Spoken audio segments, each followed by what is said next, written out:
¿Sabías que el 70% de todos los paneles solares del mundo se producen en China? Cada día, toneladas de arena de cuarzo se transforman en enormes lingotes de silicio y se fabrican módulos capaces de funcionar por más de 25 años. ¿Cómo es posible? ¿Cómo algo tan simple como la arena puede convertirse en una fuente de energía para ciudades enteras? Quédate hasta el final y te revelaremos todos los secretos detrás de este asombroso avance tecnológico. China lidera el mundo en la producción de paneles solares, con más del 70% del mercado global. Empresas como LONGi, Jinko Solar y Trina Solar están a la vanguardia de esta industria. Aunque los primeros paneles solares se fabricaron en los años 1960, no fue hasta principios de los 2000 que la producción en masa se hizo realidad. En los años 80 se utilizaban para llevar electricidad a escuelas, hospitales y comunidades rurales en áreas remotas, aunque en ese entonces eran muy costosos. En los años 2000, el desarrollo de nuevos materiales como los módulos de película delgada y los policristalinos redujo significativamente los costos de producción. Hoy, en la década de los 2020, China, India, Estados Unidos y la Unión Europea lideran tanto la producción como el uso de paneles solares. La eficiencia de los módulos actuales supera el 25%, lo que triplica la capacidad de los primeros prototipos, mientras que los precios continúan bajando.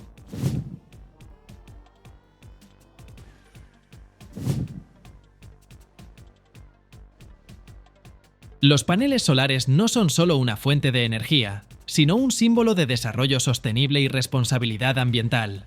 Te contaré cómo se produce un panel solar desde el principio, hasta que está listo para captar los rayos del sol y transformarlos en electricidad. Todo comienza con el silicio, que se extrae de la arena de cuarzo.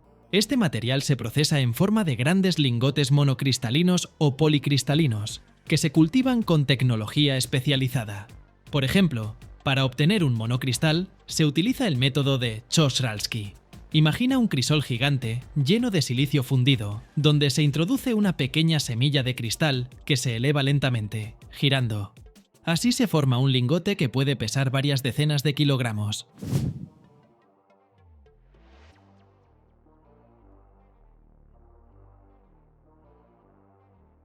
Cuando el lingote está listo, se corta en láminas ultrafinas de aproximadamente 200 micras de grosor. Para este proceso se utiliza una sierra de hilo recubierta con diamante. Para que te hagas una idea, cada lámina es más delgada que un cabello humano. Luego, las láminas pasan por una limpieza exhaustiva. Esto es crucial, ya que incluso las impurezas más pequeñas pueden reducir su eficiencia. La limpieza puede ser mecánica, utilizando suspensiones abrasivas y sistemas de pulido, o química, que es el método más efectivo.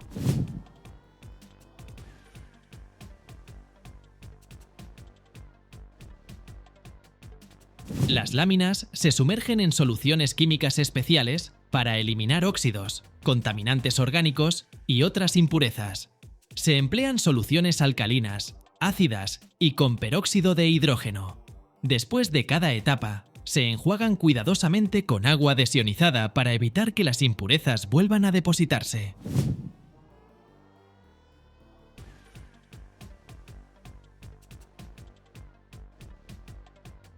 En algunos casos, se añade un paso adicional, la limpieza ultrasónica. Las láminas se colocan en un tanque con agua desionizada, donde las ondas ultrasónicas generan microburbujas que desprenden las partículas de suciedad de la superficie. A veces, las láminas se calientan a altas temperaturas en hornos para eliminar los restos orgánicos que puedan quedar. Luego, la superficie de las láminas se texturiza creando diminutas pirámides microscópicas. Este paso reduce la reflexión de la luz y mejora la absorción de los rayos solares. Para ello, se usa una solución alcalina con alcohol isopropílico. El proceso aumenta la superficie de las láminas y reduce las pérdidas de luz, mejorando la eficiencia. El siguiente paso es fascinante: convertir las láminas en celdas fotovoltaicas mediante capas delgadas. se deposita una capa rica en fósforo que genera un exceso de electrones. Esto se realiza en hornos de difusión a temperaturas entre 700 y 900 grados Celsius. Los robots cargan las láminas en los hornos, donde el fósforo difunde en el silicio, formando una capa de tipo N.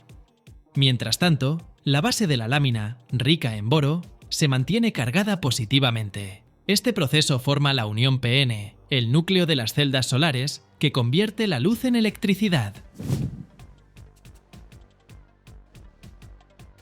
Las láminas se recubren con una capa antirreflectante de óxido o nitruro de silicio, que reduce las pérdidas de luz y protege la celda. Luego, se aplican contactos metálicos, líneas finas en la superficie y una capa continua en la parte trasera para recolectar y transmitir la electricidad generada. Las celdas terminadas se prueban y clasifican por eficiencia antes de ensamblarlas en módulos. Las celdas se conectan con cintas de cobre recubiertas de plata para transmitir la corriente eléctrica. Se encapsulan entre capas protectoras, como vidrio templado en la parte frontal y una lámina de polímero resistente a la humedad y a los rayos UV en la parte trasera. Finalmente, todo se lamina a altas temperaturas y presión para formar un módulo robusto y duradero.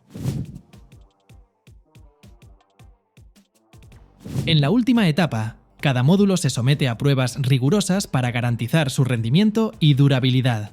Simuladores de luz solar recrean diferentes condiciones de iluminación, y los módulos deben resistir vientos fuertes, lluvia, nieve e incluso granizo. Después de pasar las pruebas, los módulos se embalan y envían a los clientes.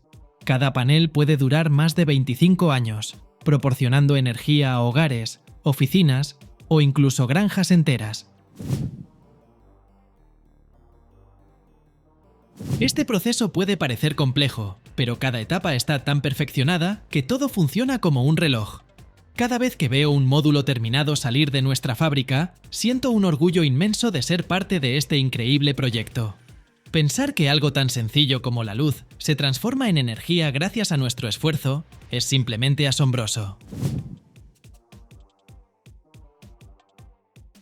Hoy viste cómo se texturizan las láminas de silicio.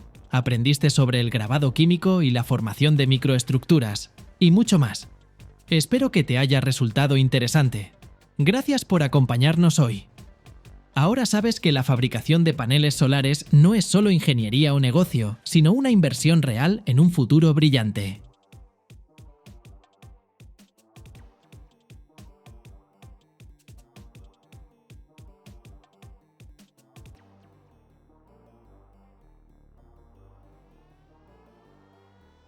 Acabo de regresar de la fábrica, donde vi con mis propios ojos cómo las pantallas OLED pasan por pruebas increíbles. No creerías los tests de resistencia que soportan. Unos mecanismos especiales golpean las pantallas en diferentes puntos y siguen funcionando sin ningún daño. Observé cómo las pantallas caían desde distintas alturas sobre concreto y madera. Fue fascinante. Además, las someten a una presión extrema para verificar su resistencia a las cargas mecánicas. Esta es mi parte favorita del proceso de fabricación. Pero, ¿cómo se fabrican estas pantallas tan delgadas, flexibles y de alta tecnología? Te contaré todas las etapas de su producción.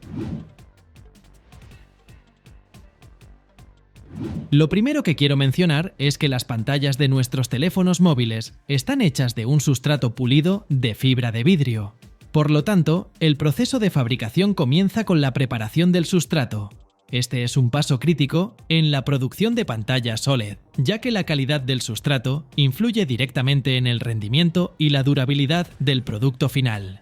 Generalmente, se utilizan dos tipos principales de materiales para los sustratos de las pantallas OLED. El primero es el vidrio, una opción tradicional que ofrece una excelente transparencia y rigidez mecánica. Los sustratos de vidrio se emplean con frecuencia en televisores y monitores. El segundo tipo de sustrato es el plástico. Los sustratos plásticos flexibles permiten la creación de pantallas delgadas y ligeras, ideales para dispositivos móviles y nuevos formatos. Antes de comenzar la fabricación, el sustrato debe pasar por un proceso de limpieza en varias etapas. Limpieza ultrasónica y química. La limpieza ultrasónica utiliza baños ultrasónicos con soluciones especiales a menudo a base de alcohol o agua con detergentes, que eliminan el polvo, la suciedad y las impurezas orgánicas de la superficie. En algunos casos, se utilizan sustancias químicas, como ácidos para eliminar óxidos y otros contaminantes, lo que es especialmente importante para los sustratos de vidrio. Después de la limpieza, los sustratos se secan en condiciones controladas de temperatura y humedad para evitar una nueva contaminación, y entonces comienza la formación de la superficie. Para mejorar la adhesión de las capas siguientes, es fundamental que la superficie del sustrato sea perfecta, por lo que se somete a un proceso de pulido. Si el sustrato está hecho de vidrio, su superficie puede ser pulida hasta obtener un brillo de espejo, lo que reduce las pérdidas de luz y mejora la reflectividad. En algunos casos, se aplica un recubrimiento antirreflejante a la superficie, lo que mejora la visibilidad bajo una iluminación intensa. Antes de pasar a la siguiente etapa, se inspeccionan los sustratos en busca de defectos visibles. Se mide su grosor utilizando micrómetros o sistemas láser, y se evalúa la presencia de residuos que podrían afectar la calidad de las capas siguientes.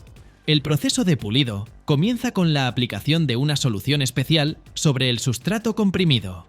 Una herramienta de pulido en el mecanismo gira e interactúa con la superficie de la pantalla, eliminando las asperezas y microimperfecciones.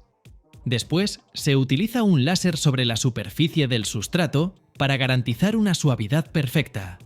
Luego, mediante sensores, los trabajadores miden la lisura de la superficie. Una vez que se completan todas las etapas de preparación, el sustrato está listo para la aplicación de los electrodos. Para ello, se pueden aplicar recubrimientos especiales al sustrato que mejoran su conductividad eléctrica. La aplicación de los electrodos es un paso crucial en la producción de pantallas OLED, ya que la calidad de estos electrodos determina la eficiencia y el rendimiento del dispositivo. Este proceso implica el uso de tecnologías avanzadas y materiales específicos para garantizar un contacto eléctrico confiable. En las pantallas OLED se utilizan dos tipos principales de electrodos, el ánodo y el cátodo. Ánodo. Generalmente está hecho de una aleación de óxido de indio y estaño, que ofrece excelente conductividad eléctrica y transparencia. Esto permite que la luz generada por las capas orgánicas pase a través del ánodo sin obstrucciones. Cátodo. Por lo general, está compuesto de metales como el aluminio o la plata. Estos materiales proporcionan alta conductividad eléctrica y una excelente capacidad reflectante. Existen varios métodos comunes para aplicar los electrodos sobre el sustrato, entre ellos el recubrimiento por vacío, el asterisk spin coating asterisk y la impresión por inyección de tinta. Recubrimiento por vacío. Es uno de los métodos más populares para aplicar la aleación de óxido de indio y estaño. El sustrato se coloca en una cámara de vacío, donde el material del electrodo se pulveriza sobre su superficie. El vacío asegura una distribución uniforme y una alta calidad de recubrimiento. Spin coating. Este método suele utilizarse para aplicar cátodos. Se aplica una solución metálica sobre el sustrato, que luego gira a alta velocidad. Esto permite obtener una capa uniforme del material. Impresión por inyección de tinta. Esta es una tecnología más reciente que permite aplicar los electrodos de manera más eficiente y con menores costos. Utiliza impresoras especializadas que depositan el material del electrodo con gran precisión, mejorando así la eficiencia del proceso de fabricación. Después de aplicar los electrodos, se verifica la conductividad eléctrica, ya que una mala conductividad puede afectar negativamente el funcionamiento de la pantalla. Y ahora los guiaré al siguiente paso de la producción, la formación de las capas orgánicas. Esta etapa es crucial en la fabricación de pantallas OLED, ya que estas capas son las responsables de la generación de luz. El proceso incluye varias fases importantes, cada una de las cuales es fundamental para la calidad general de la pantalla. Los componentes principales de las capas orgánicas son la capa emisora y las capas de transporte. La capa emisora es donde se genera la luz. Está compuesta de compuestos orgánicos que emiten luz cuando son excitados eléctricamente. Se utilizan distintos materiales para los diferentes colores de luz. Las capas de transporte facilitan el movimiento de electrones y huecos hacia la capa emisora. Estas capas pueden ser positivas o negativas. La elección de los materiales para estas capas es clave para la eficiencia del funcionamiento del OLED. Existen varias tecnologías para aplicar los materiales orgánicos sobre el sustrato preparado. La evaporación al vacío es uno de los métodos más comunes, donde los materiales orgánicos se calientan hasta su evaporación en una cámara de vacío. El vapor se deposita sobre el sustrato, formando una capa delgada. Este método asegura alta pureza y control del grosor de la capa. El recubrimiento por giro se utiliza para aplicar soluciones orgánicas líquidas. La solución se coloca sobre un sustrato giratorio, lo que permite lograr una cobertura uniforme. Este método es adecuado para aplicar capas de transporte. La deposición por ablación láser se emplea para aplicar materiales de forma precisa, permitiendo controlar tanto el grosor como la composición de las capas. Este método es menos común, pero puede ser útil para aplicaciones específicas. Las pantallas OLED suelen tener varias capas orgánicas que trabajan en conjunto. La capa emisora, dos capas de transporte, una para los huecos y otra para los electrones, y en algunos casos, capas intermedias que mejoran el rendimiento.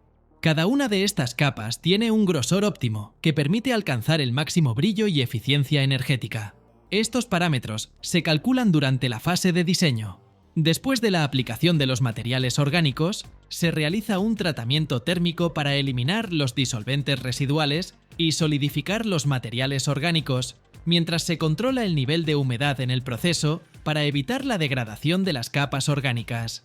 Posteriormente, en la etapa de control de calidad, se llevan a cabo pruebas ópticas para verificar la transparencia y otras características ópticas de las capas, ya que esto afecta la calidad de la imagen. Finalmente, se realizan pruebas eléctricas para evaluar la conductividad eléctrica de los materiales orgánicos, dado que una mala conductividad puede reducir la eficiencia de la pantalla OLED.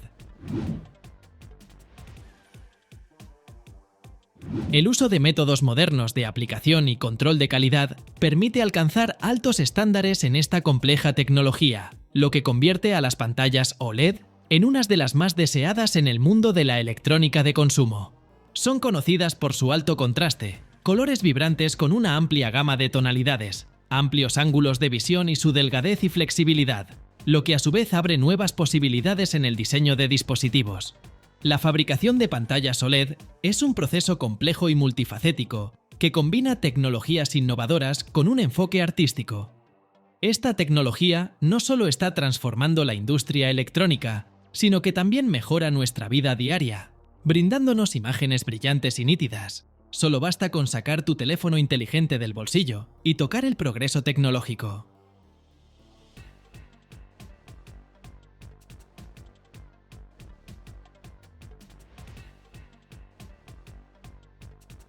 Según las previsiones, para el año 2030, la cantidad de baterías usadas de vehículos eléctricos alcanzará los 12 millones de toneladas anuales. Si no se desarrollan métodos efectivos de reciclaje, esto se convertirá en un enorme problema ecológico. Hoy aprenderás cómo han evolucionado, cómo se producen y qué sucede con las baterías al final de su ciclo de vida. Las baterías de automóviles son el corazón de los vehículos modernos. Proporcionan la energía necesaria para arrancar el motor, alimentan los sistemas eléctricos y, en el caso de los vehículos eléctricos o híbridos, son la principal fuente de energía para el movimiento. Te invito a echar un vistazo a la historia de su creación. La historia de las baterías comienza en el siglo XVIII. En el año 1800, el científico italiano Alessandro Volta inventó la primera batería química, la pila de Volta. Esta fue una lejana predecesora de las baterías modernas. Las primeras baterías recargables aptas para un uso repetido fueron creadas por el físico francés Gaston Planté en el año 1859. Estas eran baterías de plomo ácido, que aún hoy se utilizan ampliamente en vehículos con motores de combustión interna. El proceso moderno de fabricación de baterías para automóviles es un procedimiento complejo y de múltiples etapas, que requiere precisión y control de calidad.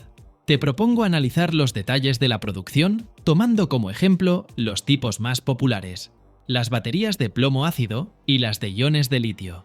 Para las baterías de plomo ácido, los materiales principales son el plomo, el dióxido de plomo, el electrolito, ácido sulfúrico y el polipropileno.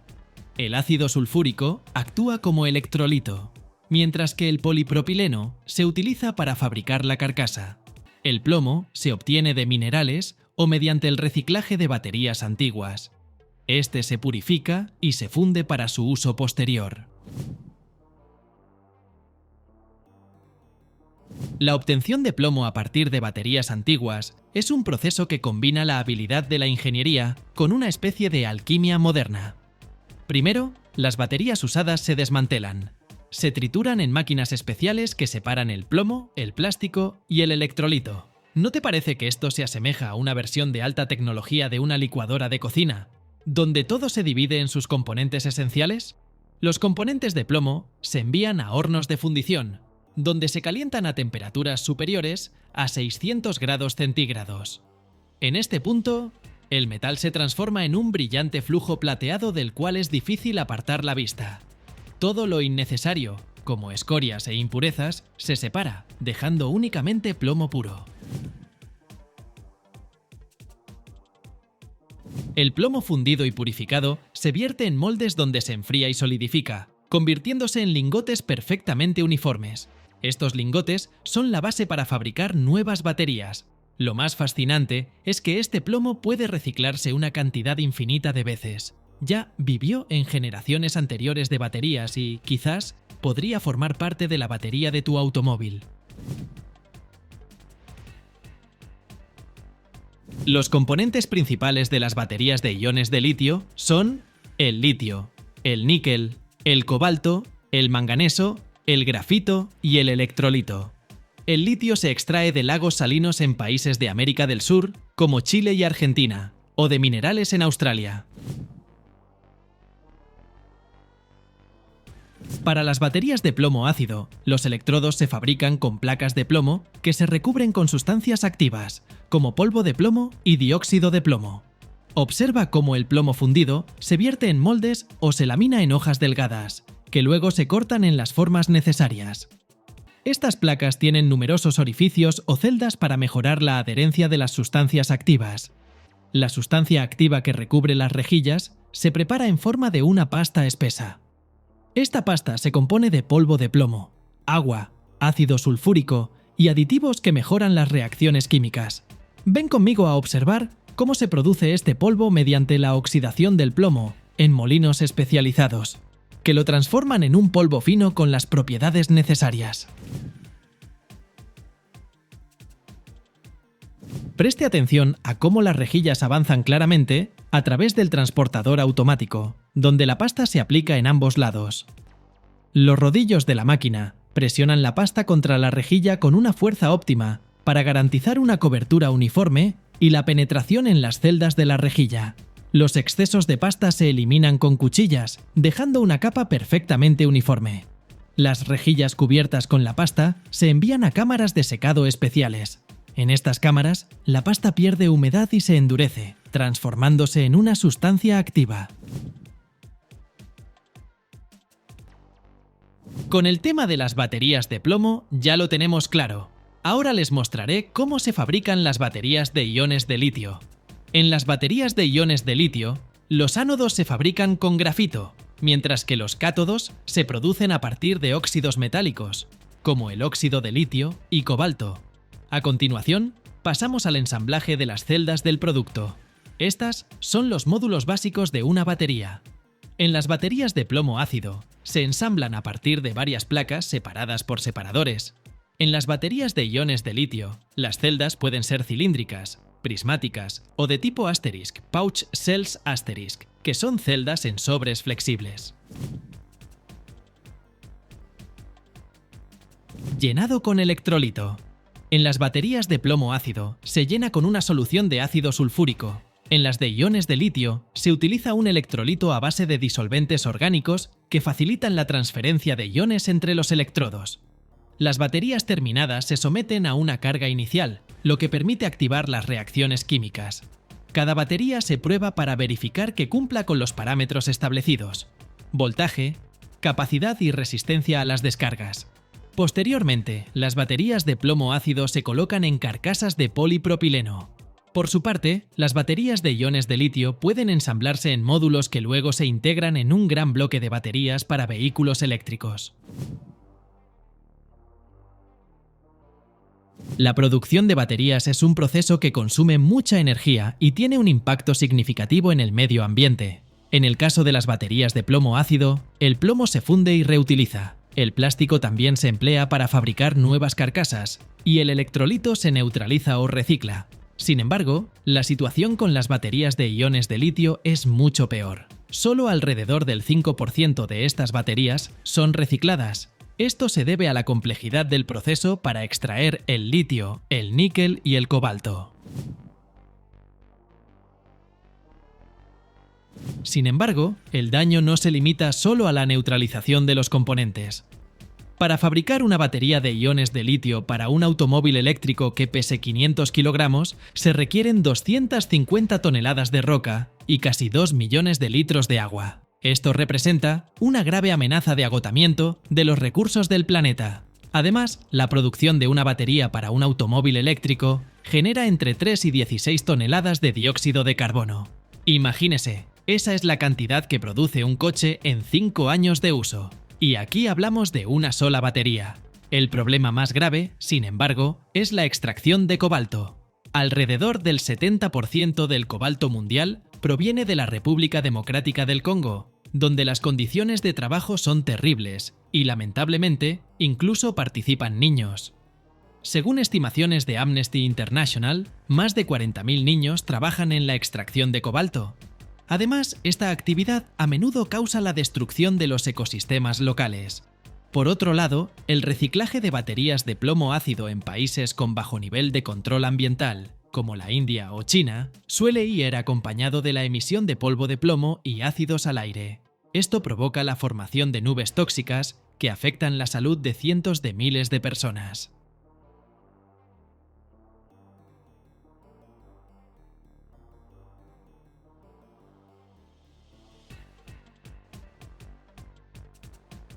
Imaginen que cada vez que tiran una pila usada, están contaminando 20 metros cuadrados de tierra o 300 litros de agua subterránea.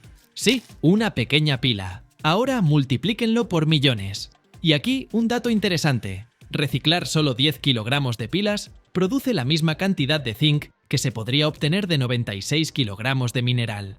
Estamos sentados sobre un yacimiento de oro energético que simplemente tiramos a la basura. En este video, les contaré cómo convertir la basura en un recurso y por qué esto puede cambiar no solo su bolsillo, sino también el mundo entero. Quédense conmigo, no querrán perderse esto.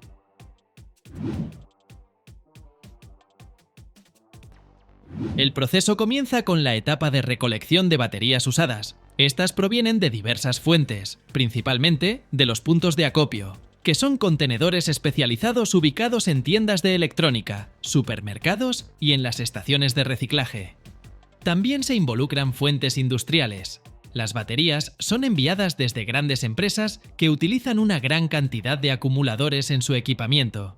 Y finalmente, gracias a los programas municipales, que organizan la recolección de baterías usadas a través de las autoridades locales. La recolección de baterías usadas se realiza en varias etapas y en este proceso participan diferentes empresas y organizaciones. Por lo general, se encargan de ello compañías que cuentan con licencias para manejar residuos peligrosos, empresas privadas, organizaciones de gestión de residuos y organizaciones ecológicas sin fines de lucro. Una vez que las baterías se acumulan en los puntos de recepción, como tiendas de electrónica, supermercados, escuelas o contenedores especiales en lugares públicos, se transportan a los sitios de reciclaje.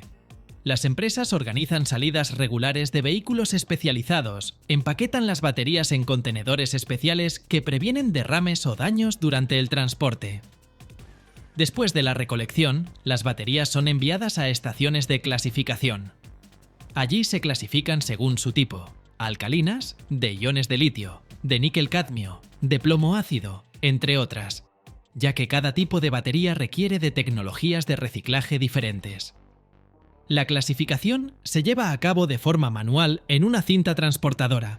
Esto se debe, en parte, a la necesidad de separar de la masa de baterías aquellos objetos ajenos que puedan encontrarse, como desechos electrónicos, bolsas y empaques. Todo lo que no corresponde se envía posteriormente a plantas de tratamiento de residuos. Después de la clasificación, las baterías pasan por un proceso de pretratamiento. El primer paso consiste en triturar las baterías en máquinas especializadas. Este proceso separa los materiales en tres fracciones principales: fracción metálica, polvo negro y plástico junto con otros materiales no metálicos. La fracción metálica generalmente incluye acero y otros metales. El polvo negro es la parte principal de los electrodos de la batería, que contiene metales valiosos. Las baterías se introducen en la abertura de una trituradora, donde son procesadas por elementos giratorios que las trituran en fracciones más pequeñas, utilizando cuchillas rotatorias o martillos que giran a alta velocidad. El proceso es monitoreado para evitar el sobrecalentamiento y el riesgo de incendios, ya que las baterías pueden ser potencialmente peligrosas. Después del triturado, los materiales pasan por separadores magnéticos y filtros, que permiten separar los componentes. Esto prepara los materiales para su posterior reciclaje. Cabe mencionar que cada planta se especializa en un tipo específico de baterías. No existe una única instalación que procese todos los tipos. Cada planta tiene su propio perfil y acuerdos con otras plantas a las que envía aquellos elementos que no puede reciclar por sí misma.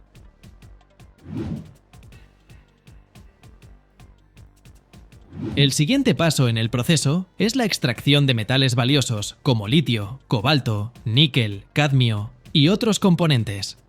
Existen varios métodos principales de reciclaje: pirometalurgia, hidrometalurgia, electrólisis y refinado. La velocidad de procesamiento puede alcanzar hasta 40 baterías por segundo. El método de pirometalurgia implica el tratamiento térmico de las baterías trituradas en hornos especiales a altas temperaturas, hasta 1500 grados Celsius. Durante este proceso, los metales se evaporan y luego se condensan en cámaras separadas. Los pasos principales de la pirometalurgia son: la fusión de los materiales en un horno de alta temperatura, la extracción de los metales en forma de producto puro o escoria, y la posterior purificación de los metales obtenidos. La pirometalurgia permite extraer metales como níquel, cobalto y hierro. Sin embargo, este método es muy intensivo en consumo de energía y requiere el cumplimiento estricto de normas para la purificación de emisiones a la atmósfera.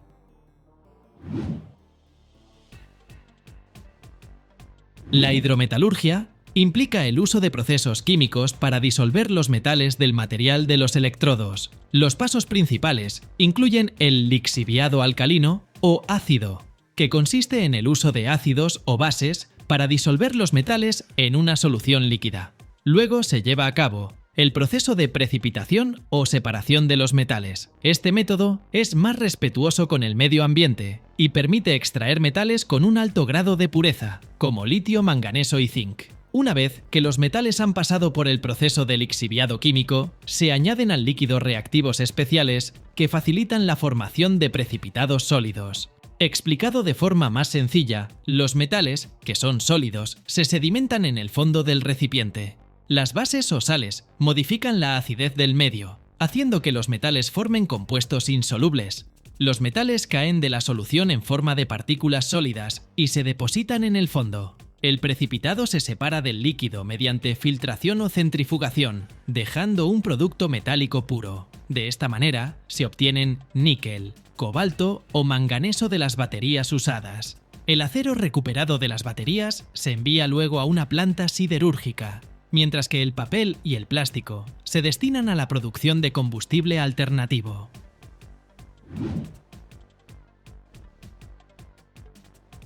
Después de la extracción de los metales, estos se someten a un proceso de limpieza y reciclaje para obtener materiales que puedan ser utilizados en la fabricación de nuevos productos.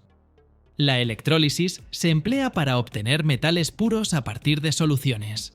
El refinamiento permite alcanzar la pureza necesaria del metal para su reutilización en sectores de alta tecnología.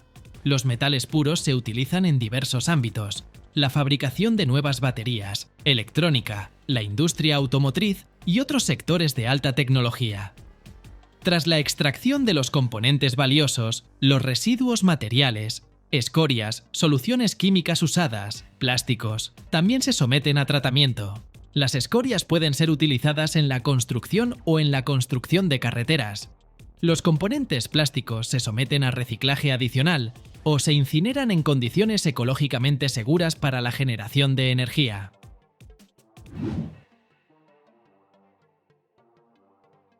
El reciclaje de baterías tiene numerosas ventajas para el medio ambiente.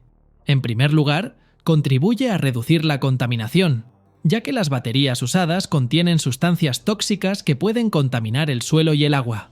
Sin duda, también implica la conservación de recursos, porque el reciclaje permite reutilizar metales, lo que disminuye la necesidad de extraer nuevos materiales. Además, es una solución energéticamente eficiente. Los procesos de reciclaje consumen menos energía en comparación con la producción de nuevos materiales, a partir de recursos primarios. Las baterías usadas contienen cadmio, mercurio, plomo, estaño, níquel y zinc.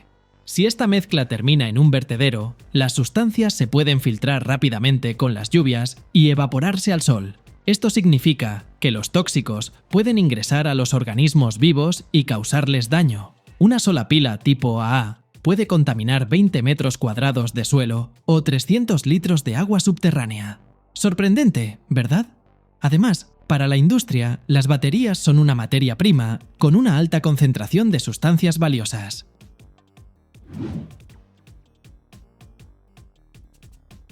El reciclaje de 10 kilogramos de baterías permite obtener la misma cantidad de zinc que la extracción de 96 kilogramos de mineral.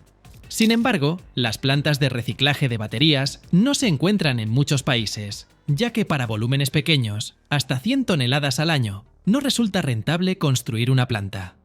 Alemania, por ejemplo, procesa alrededor de 15.000 toneladas al año, mientras que en Polonia la capacidad es de aproximadamente 4.000 toneladas. El costo de reciclar una tonelada de baterías oscila entre 300 y 500 euros. Este dinero lo aportan los importadores de baterías, financiándolo con las ganancias obtenidas por la venta de nuevas baterías. ¿Todavía no te has perdido? Entonces continúo. De esta forma, el precio de las baterías ya incluye el costo de su eliminación.